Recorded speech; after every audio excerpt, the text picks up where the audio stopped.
Welcome to Content Marketing Engineered, your source for building trust and generating demand with technical content. Here is your host, Wendy Covey. Hi, and welcome to Content Marketing Engineered. I'm your host, Wendy Covey. On each episode, I'll break down an industry trend, best practice, or challenge in marketing to technical audiences. Along the way, you'll meet friends and colleagues of mine who will share their stories. And my hope is that with each episode, you'll be inspired and ready to take action. Before we get started, I'd like to give a brief shout out to our sponsor, True Marketing. True is a full-service content marketing agency located in beautiful Austin, Texas. For more information, visit truemarketing.com. Have you heard the news? Google has a 2021 algorithm change on the horizon, and it all has to do with the user's experience, and things like site load time and site structure will be more important than ever for your website. So, do you know if your website will make the grade? There's going to be winners and losers in this new change. So, in this episode, I talked to Geoff Atkinson, who's the CEO of Huckabuy, and we talk about these changes in more detail and how to assess and fix your site to perform better technically with search engine optimization. Let's do this. Well, today I'm joined by founder and CEO of Huckabuy, Geoff Atkinson. Prior to this position, Geoff was the Senior Vice President of Marketing at Overstock.com, which all of us know, and he was instrumental in growing their business through SEO in the late 2000s. So in short, he's an SEO rockstar expert, and I can't wait to talk to you, Geoff. So welcome to Content Marketing Engineered.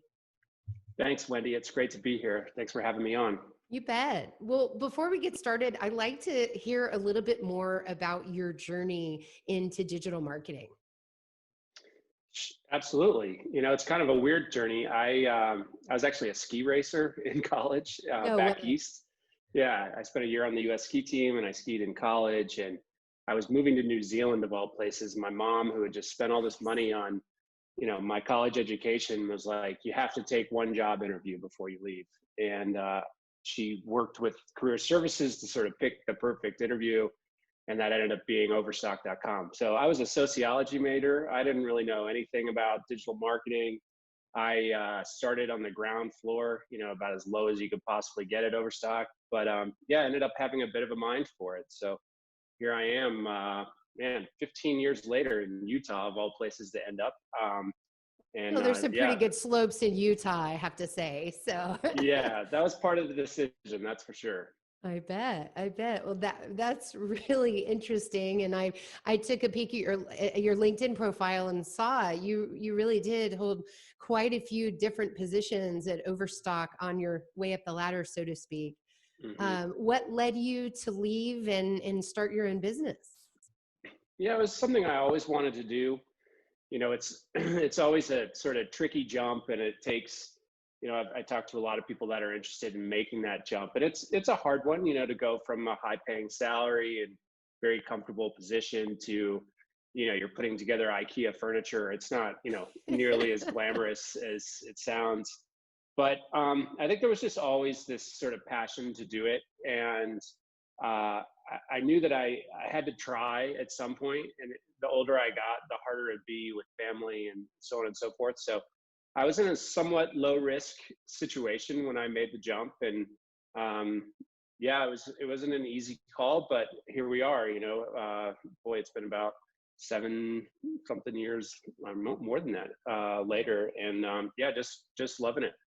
Congratulations. That it is. It's a brave journey, and I'll agree with you, having made that jump myself, that it is not as glamorous as it sounds those first 2 or 3 years. Absolutely. Yeah. Congrats to you too. That's you've been there. So I have. I'm 13 years now. Oh, wow. Having founded True Marketing. So it's been quite a journey. When I started in 2008 was what, it's funny to talk about it now, but was known as the Great Recession. Remember that? Yeah. Mm-hmm. You know, we COVID people are laughing. So anyway, learned quite a bit over those years. Yeah, it'll test the business model, both 2008 and right now. I mean, if you survive those two events, and I went through it at Overstock in 2008 to 2010, and I ended up staying until 2012. And now with this, yeah, it's just, it really firms up a business, when you can survive this type of time. It does. Absolutely. Well, let's dive in. So, here's why I'm so excited about you being here today. Many of these listeners, of those listening today, are just like me. They've been a career marcom professional, and we all know we want to do well in search. But when I think of how to optimize for search, my mind goes straight to content. What keywords am I optimizing? How am I weaving those in authentically in my content? What is my metadata? Those are really in the forefront of my mind. But when I look at your website, I see a lot of terms like technical SEO and a lot under the hood to do with that. So that's where we're going to focus today. And just to make sure that everyone listening is on the same page with us, what the heck is technical SEO in your definition? Yeah, technical SEO is really the technical conversation between a website and Google. So I see that book behind you about content marketing. Obviously, you're a content marketing expert. That stuff is all super important, but sometimes Google has a hard time actually accessing and understanding that great content that marketers are producing. And so really it's about optimizing, how well, when Google comes to your site, are they able to absorb and understand all that information? And that ends up being pretty technical. It's stuff like page speed, how fast is the site? Structured data, which is something that Huckabuy does. It's a language that allows your site to communicate to Google directly, and then they feature you in these rich snippets throughout their search results. There's dynamic rendering. And what's interesting about technical SEO is that it's changed a lot, and it's And changing very continues quickly. to, right? Yeah, it's one of those things that's just evolving, almost monthly. So to stay on top of it's very hard to do. And that's what we found that most marketers are missing, is the technical side of SEO. They're familiar with the content side, link building, social, but either they don't have the skill set, or it's sort of intimidating to get on board with all the technical stuff, especially as it evolves so quickly. We figured, an outsourced solution for that would really make a lot of sense. And that's really what Huckabuy is built to do. Is we guarantee, you're going to have the perfect conversation between your website and Google, so that they understand all your content efforts, all your link building efforts. You'll actually get the maximum amount of benefit as a result of all those efforts, because you're going to have this perfect conversation with them. I see. Okay, so I want to go back to some of the words you just used there to, peel the onion a little bit further. Describe to me what a rich result is in organic search and how that's different from other results that are unpaid. Yeah, so the search results themselves on the page on Google have changed a lot. So it used to be, you'd search and you'd get back 10 blue links, and then you'd click to ESPN or whatever. Now, if you just look at any search result, that's not the case. So say you're looking for a movie ticket, not really doing that now, but if you were, you're going to actually see the theaters, you're going to see the movie times, you're going to actually be able to buy right there. There's image enhancements, there's recipe enhancements. When you search for a product, the reviews come in. All those enhancements to search results are rich snippets, also called rich cards or rich enhancements. There's lots of different names for it. But those are all sort of powered by this language called structured data. And if you, as you search, just be mindful of them, especially as you search for terms that are relevant for your business, to see who's actually capturing the real estate and what type of features are being shown. So say you are searching for a map, you might get a lot of images, or you'll actually get the Google Map chart, or it's just interesting to see what they're now featuring in their search results. And that's, it's something like, so here's a crazy stat: 50% of searches now are 0-click, meaning you search for it and you just get the answer. So that's 50%, 50. Yep, 50%. Yep. Holy And then cow. there's stuff like voice search, right? So there is no click. And as people start getting comfortable with voice search, so the target is just changing from what it used to be. And so you really do have to adapt for it, and consider that there's 50% right there. That's all going to be powered by structured data.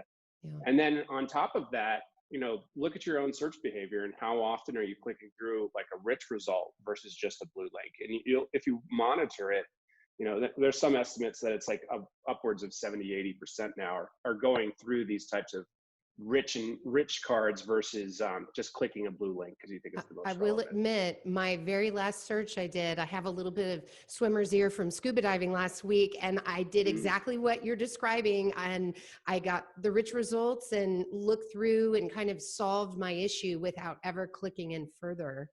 Yeah. So that is very interesting. Yeah, there's one other like very Yeah. big trend that might be good for your audience to know. It used to be that the number one thing that we cared about when we searched was like the trust of the brand that we'd end up clicking through on. Mm-hmm. And that was really what you ended up selecting. So say you went, searching for a sports score and your favorite site was ESPN, you'd go to the ESPN versus like Sure. CBS Sports or whatever the other options are. That has changed. So now the thing that's more important than trust is immediacy. So you'll actually read the article about, your scuba diving, issue, and you'll get results from maybe not the most trustworthy thing, but because they're being shown, you'll read them. Yeah. And so it is about immediacy now versus, previously you might end up going through to like, a really acclaimed hospital's website Sure. or, something like WebMD that. or Now, yeah. whatever's showing, you'll probably end up reading, which is just what it is. Okay. So let's say I test this for my company and I have a particular, I don't know, engineering application that we're looking to solve, looking to optimize on. I type it in and I see, oh my gosh, there's my competitor. Here's the rich results. What do I do? Yeah, I mean, the first step is just to have really good structured data throughout the site. Structured data is how, it's authoritative. It's all the same across sites, so they can know this is a software application or this is a product or this is a recipe. And that's when you layer on really good structured data, then you'll start to get those rich results. You can't, predict them or guarantee them, but you will start to get them, especially if your site is relevant to, a segment that shows a lot of rich results. Like medical is a very popular rich result field, education, so if you're in a segment that this is important for, structured data is a great place to start. You still have to have the content though. Like that's not going away. You still have to have the article or the info. Absolutely. It doesn't just show up. So Yeah. good content, and then having good structured data is a good start. Yeah. I think also evaluating the answers that are present in that search result and saying, I can come about answering this a different way that's deeper, more holistic. I think that's another way to fight against that. So it's having the right technical SEO combined with the right content strategy that shows how you're uniquely solving that problem or coming at that in a different way. So yeah, absolutely. Like something that's unique, that's going to get backlinks and is going to be, authoritative. That's a great way to think about it. Absolutely. So I'm imagining that there's some marketers that, and perhaps this is somewhat naive, but think that, oh, well, my website is on WordPress or another industry leading platform such as that. So this whole structure thing is taken care of and this, speed load time is taken care of. So is that the case or tell me why not? Yeah, it usually is not the case, unfortunately. It'd be great if you could just say, well, I'm on this platform and it's all solved. There's really not a platform. Probably Shopify is the only platform that's like okay at it. They're not even great at it. They're okay at it. But for WordPress and almost everything else, it's actually not that great. The best way to sort of test it is Google has tools. So they have a page speed tool and they'll give you scores. There's another tool called Lighthouse that'll actually give you a lot of information on what's going on. The average site is about, they use low connection speeds, but it's like 7 seconds to load, which is just like That's crazy. slow, And that's your average right? website. That's really slow. Really slow. And then structured data, there's a structured data testing tool. So you can actually go page by page and see what kind of structured data is showing up. And we have examples on our site of what really good structured data looks like. And then you could kind of compare and say, well, is this, am I up to snuff or do I need to improve? We do also page speed, and Google has a really big algorithm update coming in 2021 called the page experience update. They haven't talked about an algorithm update this far in advance since I've been in, in this field. So it's a big one, and it's all about page speed, page experience. How is the actual interaction, especially on mobile, happening with a page? So they're doubling down on the sort of page speed and page experience Interesting. factors. And we actually have built a product just for this. So it's a page speed product, but it's built for the page experience update. So looking at those things and keeping that into account, that this is coming, let's get ahead of it. So, Yeah. in the algorithm updates, there's winners and there's losers. Be on the winning side and get ahead of it. Always winners and losers in those. There Back to are. the You hear about the losers, but there's yeah, always you winners do. too. I'll never forget, was it, I think JC Penney, or there was this famous example of, all this fake backlinking and stuff that Oh, blew that up was in their Overstock. face. That was Overstock. No, Yeah, really?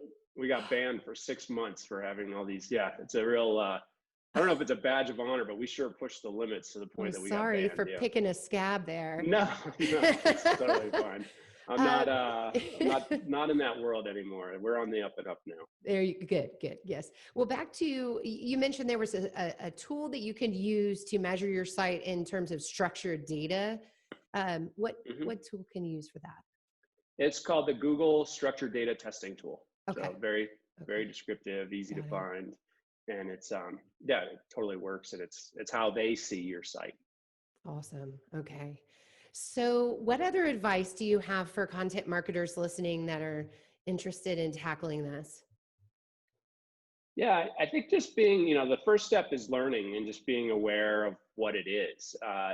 SEO has always sort of been thought of, it's got unfortunately, a really low net promoter score. There's a lot of snake oil salesmen out there. Oh, yes. People get sort of nervous around SEO.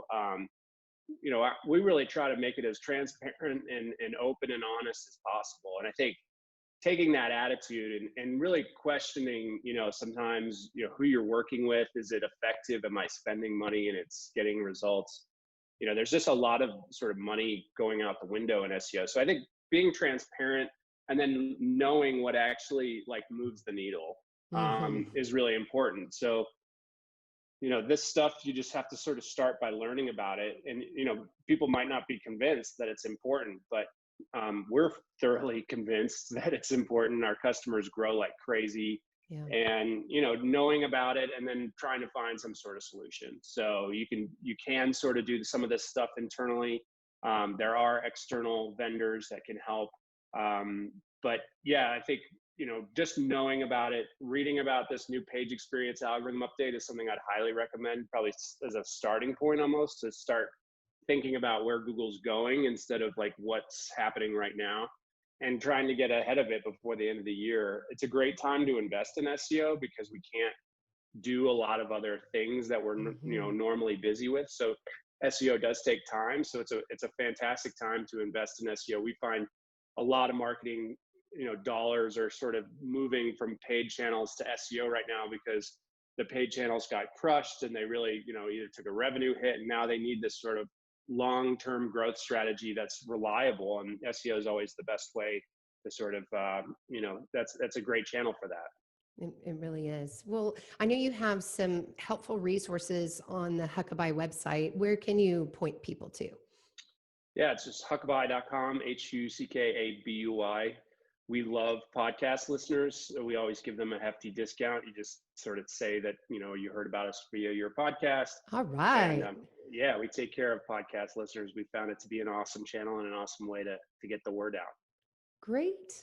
Well, I thoroughly appreciate you sharing your knowledge today. This was great. I can't wait for people to go check out your website and learn more. And I'll include all of those links to the resources we talked about in my blog post and in the bottom section. So thank you so much, Geoff, for being here today. Thanks, Wendy. Thanks for having me, and try to stay cool in this 107-degree weather coming up for you. Woo, I'll try.